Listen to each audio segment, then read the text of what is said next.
நம்முடைய பிதாவாகிய தேவனாலும் கர்த்தராகிய இயேசு கிறிஸ்துவினாலும் உங்களுக்கு கிருபையும் சமாதானமும் உண்டாவதாக. இன்றைக்கு தியானத்திற்கென்று நாம் எடுத்துக்கொண்ட வேத வசனம் 1 பேதுரு 4ஆம் அதிகாரம் 7ஆம் வசனம். எல்லாவற்றிற்கும் முடிவு சமீபமாயிற்று, ஆகையால் தெளிந்த புத்தியுள்ளவர்களாயிருந்து ஜெபம் பண்ணுவதற்கு ஜாக்கிரதை உள்ளவர்களாயிருங்கள். பிரியமானவர்களே, ஆண்டவர் இன்றைக்கு காலை வேளையில் நம்மை பார்த்து சொல்கிற காரியம், நீங்கள் ஜெபம் பண்ணுவதற்கு ஜாக்கிரதையுள்ளவர்களாயிருங்கள். எல்லாவற்றிற்குமே முடிவு சமீபமாயிற்று. இந்த உலகத்தில் என்ன நடந்து கொண்டிருக்கிறது, என்ன சம்பவித்து கொண்டிருக்கிறது என்று நாம் ஆராய்ந்து பார்ப்போம் என்றால் எல்லாவற்றிற்கும் தேவன் முடிவை கொண்டு வந்து விட்டார். 1 பேதுரு 4ஆம் அதிகாரம் 1ஆம் வசனம் சொல்கிறது, இப்படி இருக்க கிறிஸ்து நமக்காக மாம்சத்திலே பாடுபட்டபடியால் நீங்களும் அப்படிப்பட்ட சிந்தையை ஆயுதமாக தரித்து கொள்ளுங்கள். பிரியமானவர்களே, உங்களுக்கு உலகத்தில் உபத்திரவங்கள் உண்டு, பாடுகள் உண்டு. ஆனால் எல்லாவற்றிற்கும் மேலாக கர்த்தர் உங்களுக்கு நித்திய ஜீவனை வைத்திருக்கிறார். ஏனென்றால் மாம்சத்தில் பாடுபடுகிறவன் இனி மாம்சத்தில் இருக்கும் காலம் வரைக்கும் மனுஷருடைய இச்சைகளின்படி பிழைக்காமல் தேவனுடைய சித்தத்தின்படியே பிழைக்கத்தக்கதாக பாவங்களை விட்டு ஓய்ந்திருப்பான். இந்த உலகத்தில் தான் உங்களுக்கு பாடுகள், இந்த உலகத்தில் தான் உங்களுக்கு நிந்தை, அவமானம். ஆனால் நீங்கள் மாம்சத்தில் இருக்கும் காலம் வரைக்கும் தான். ஆனால் நம்முடைய இச்சைகளின்படி பிழைக்காமல் தேவனுடைய சித்தத்தின்படி பிழைக்கத்தக்கதாக நாம் பாவங்களை விட்டு ஒளிந்திருக்கணும். நம்மளை மேற்கொள்வதற்கு சாத்தானுக்கு நாம் இடம் கொடுக்கக்கூடாது. உலக சிற்றின்பங்களுக்கு எதை தேடிக்கொண்டிருக்கிறீர்கள்? எதற்காக ஓடிக்கொண்டிருக்கிறீர்கள்? உலகத்தினுடைய ஐஸ்வர்யத்திற்காக ஓடிக்கொண்டிருக்கிறீர்களோ?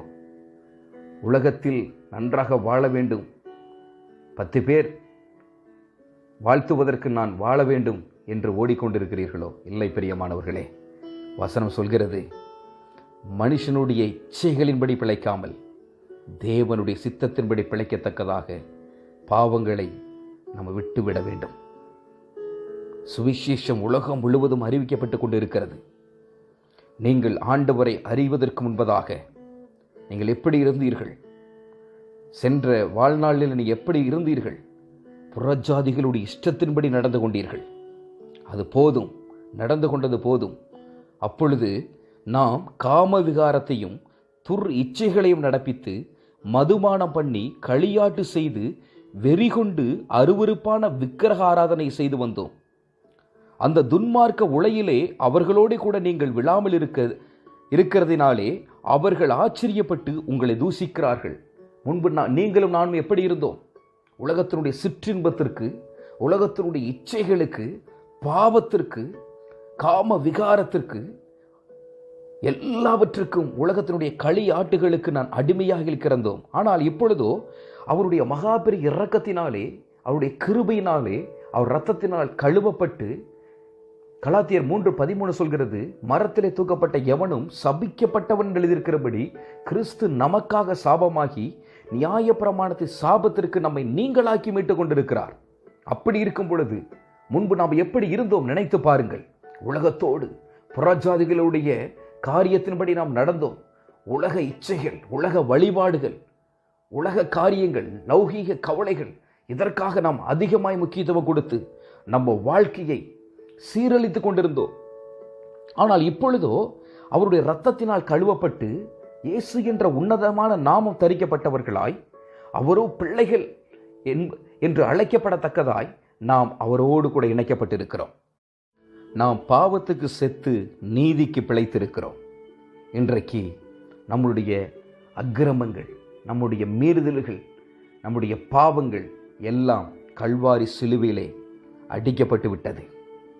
இன்றைக்கு அந்த உலக இச்சைகள், உலக பாவங்கள் நம்மை மேற்கொள்ள துடிக்கிறது.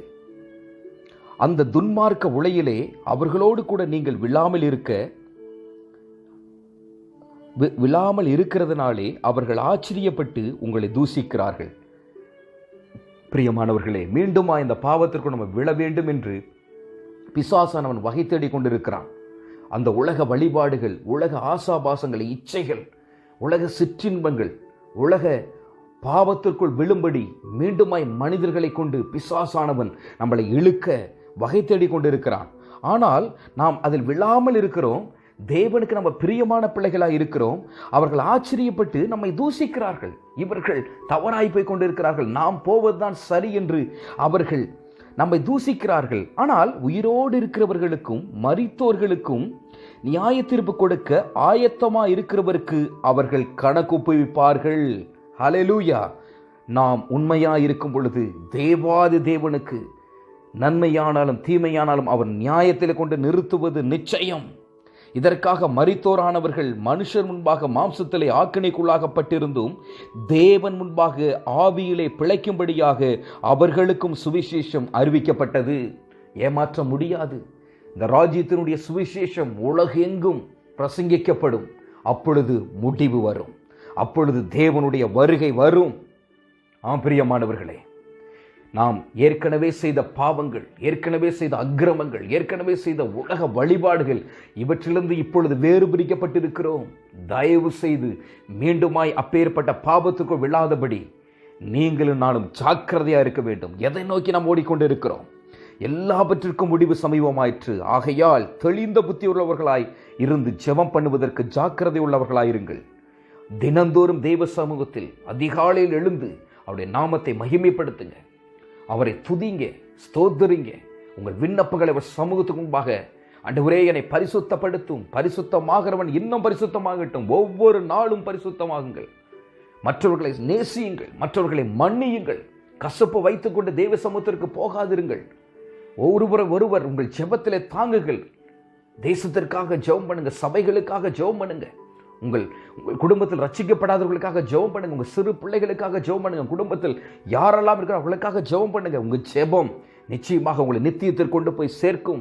தேவனுடைய வார்த்தை பரலோகம் கொண்டு போய் சேர்க்கும்.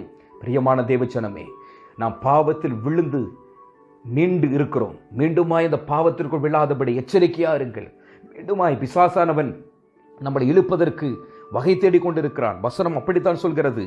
1 பேதுரு 4 வசனம் அப்படித்தான் சொல்கிறது. அந்த துன்மார்க்க உளையிலே அவர்களோடு கூட நீங்கள் விழாமல் இருக்கிறதுனாலே அவர்கள் ஆச்சரியப்பட்டு உங்களை தூசிக்கிறார்கள். மீண்டும் அவர்கள் நம்மளை உள்ள இழுப்பதற்கு அவர்கள் போராடி கொண்டிருக்கிறார்கள். தயவாய் நீங்க உலக பிரகாரம் நீங்க ஆராய்ந்து பாருங்கள். எதை நோக்கி பயணம் செய்து கொண்டிருக்கிறீர்கள்? தேவனுடைய சித்தத்தின்படியா இந்த உலகத்தில் உபத்திரவம் உண்டு என்று ஆண்டவர் சொல்லியிருக்கிறாரே, அப்படிப்பட்ட சிந்தையை ஆயுதமாக தரித்துக் கொள்ளுங்கள். ஏனென்றால் கிறிஸ்து மாம்சத்தில் பாடுபட்டார். நீங்களும் நாளும் பாடுபட வேண்டியது அவசியமாயிருக்கிறது. ஹல்லேலூயா.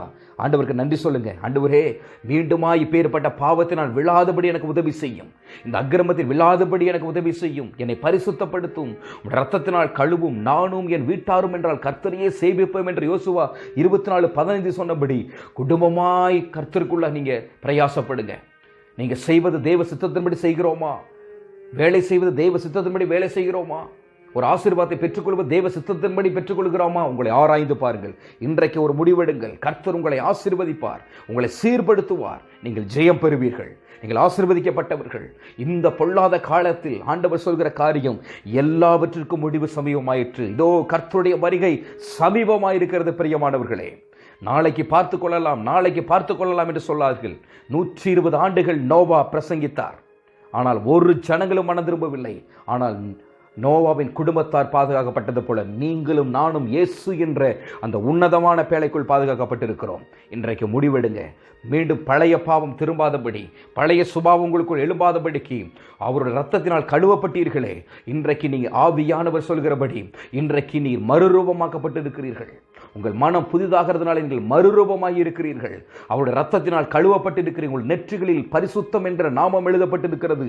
இயேசு என்ற நாமம் எழுதப்பட்டிருக்கிறது. நீங்கள் ஆசீர்வதிக்கப்பட்டவர்கள். நிச்சயமாகவே கர்த்தர் இந்த நாள் உங்கள் ஆசீர்வாதமான நாளாக மாற்றப் போகிறார். இந்த காலை வேளையில தேவ பரிசுத்த ஆவியானவர் உங்களை நிரப்புவார். உங்கள் இருதயத்தை ஆட்கொள்ளப் போகிறார். நாம் ஜெபிக்க போகிறோம். எங்களை நேசிக்கிற அன்பின் பரலோக பிதாவே, ஆசீர்வதிக்கப்பட்டதான இந்த காலை வேளைக்காக உமக்கு நாங்கள் நன்றி செலுத்துகிறோம் அப்பா. காலை தோறும் உம்முடைய கிருபைகள் புதியவைகளாக இருப்பதற்காக உமக்கு ஸ்தோத்திரம் ஆண்டவரே. என் நாமத்தினால் எதை கேட்டாலும் அதை நான் உங்களுக்கு தருவேன் என்று சொன்னீரே. யோவான் 16:24 சொல்கிறது, இதுவரையில் என் நாமத்தில் நீங்கள் ஒன்றும் கேட்கவில்லை, கேளுங்கள் அப்பொழுது உங்கள் சந்தோஷம் நிறைவாயிருக்கும்படி பெற்றுக்கொள்வீர்கள் என்று சொன்னீங்களே. ஜெப ஆவியினாலும் விண்ணப்பத்தின் ஆவியினாலும் இந்த பிள்ளைகளை நீர் அளவில்லாமல் நிரப்புவீராக. இந்த பிள்ளைகளை நீர் ஆசீர்வதிப்பீராக. யாரெல்லாம் இந்த செய்தியை கேட்டுக்கொண்டிருக்கிறார்களோ அவர்கள் பழைய சுபாவத்திற்குள் போகாதபடி, பழைய பாவங்களுக்குள் போகாதபடி, பழைய காரியம் அவர்கள் இருதயத்தில் வராதபடி, ஆண்டவரே புறஜாதியான மனுஷர்கள் அந்த பிள்ளைகளை இழுக்காதபடிக்கு, அதன் மூலம் அவர்கள் பாவ சிற்றின்மைகளில் விழாதபடி, தேவனே இந்த காரியத்திலிருந்து பிள்ளைகளை ஏற்கனவே நீர் மீட்டு உம்முடைய ரத்தத்தினால் கழுவி அவளை சுத்திகரித்து பரிசுத்த ஆவியினால் அவரை அலங்கரித்து இருக்கிறீரே. உம்முடைய பிள்ளைகளை நீர் அபிஷேகித்து இருக்கிறீரே. இனி அந்த பழைய சுபாவங்கள் பிள்ளைகளுக்கு தலை தூக்காதபடிக்கு ஆண்டவரே இந்த பிள்ளைகளுக்குள் இருக்கிற எல்லா கிரியைகளும் நசரேயனாகிய இயேசுவின் நாமத்தினாலே அழித்து போடும்படியா நான் ஜெபிக்கிறேன். நம்முடைய பிள்ளைகளை ஆசீர்வதிக்கிறேன் ஆண்டவரே. நீர் பொறுப்பெடுத்துக் கொள்ளுங்கப்பா. ஏனென்றால் எல்லாவற்றுக்கும் முடிவு சமீபமாயிற்று.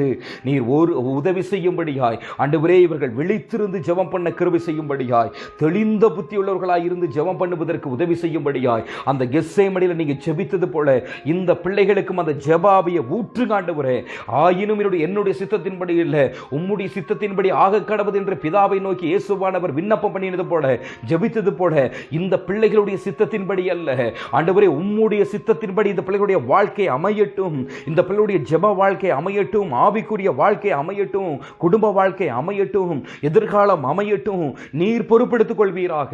சந்தோஷமும் மகிழ்ச்சி இந்த பிள்ளைகளுடைய வாழ்க்கையில் உண்டாகும்படியா நான் ஜெபிக்கிறேன்.